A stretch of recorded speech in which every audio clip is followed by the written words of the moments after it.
So bersama aku lagi SP Carol dalam rancangan Belakang Pentas daripada HMO TV. So sekarang ni masih lagi dekat draft day daripada 2021 Management. Kita nak interview Chronicle. Yes sir.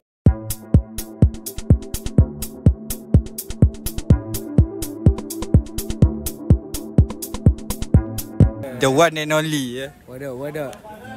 So aku nak tanya sikit lah. Apa update terbaru sekarang? Aku tahu kau baru keluar album kan, UK8 tu. Adakah ada album baru lagi next year? We never know, we'll see. Basically aku sekarang baru je habis kontrak dengan label. So aku dah kembali independent and like aku ada creative freedom yang macam-macam aku boleh bagi dia lepas ni. We're back to doing benda-benda yang pukimak babi anjing dah tak ada masa sopan-sopan lah. CDN comeback? CDN comeback tak ada lah. Alamak. RIP CDN bro. Ingatkan ada alamat terangnya versi baru. Kau balik-balik itu je favourite tu.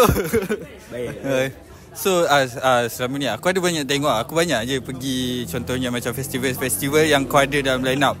Bila kau kembali ke arah dalam situation gig macam ni, gig small gig, boleh kata small gig lah, tapi crowd dia ramai gila lah. So apa perasaan kau bila kembali ke community macam ni? Real lah, soalan ni best gila lah. Sebab bagi aku bila aku dah banyak main festival, it's more on putting out my music kepada audience yang tak kenal barang aku lah. But best gila babi bila perform event community macam ni, kau dapat get close to your real fans lah. Yang mana yang ada semua diorang betul hafal gila babi dari awal sampai habis punya lagu kan. So like to me gig always have dia punya tempat dalam jiwa lah kan. Macam gig love gila babi lah. I love gigs, I love the community.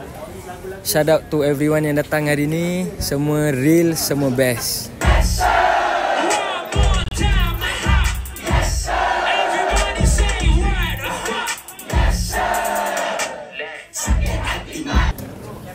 Ini fun fact lah. Aku pernah House Boom 2023 something macam tu. Aku ada pergi.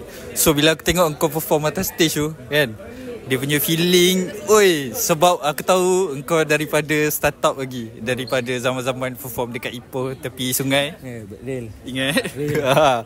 So aku rasa macam bangga gila. So itulah aku nak cakap. So aku very proud of you lah. Brother ni real. Dulu aku macam aku tak ada orang support, dia memang support aku dari dulu. Shout out Khairul. So sedikit kata-kata lah untuk kau punya fans yang dekat luar. Dia macam Sizer. Malam masih muda. Kau tengok muka dia macam Sizer. Tak macam Sizer. Ada crowd tu, ada crowd. Kau boleh pen dekat crowd sikit. Malam. Dah. So dengan itu saja daripada Chronicles. Thank you.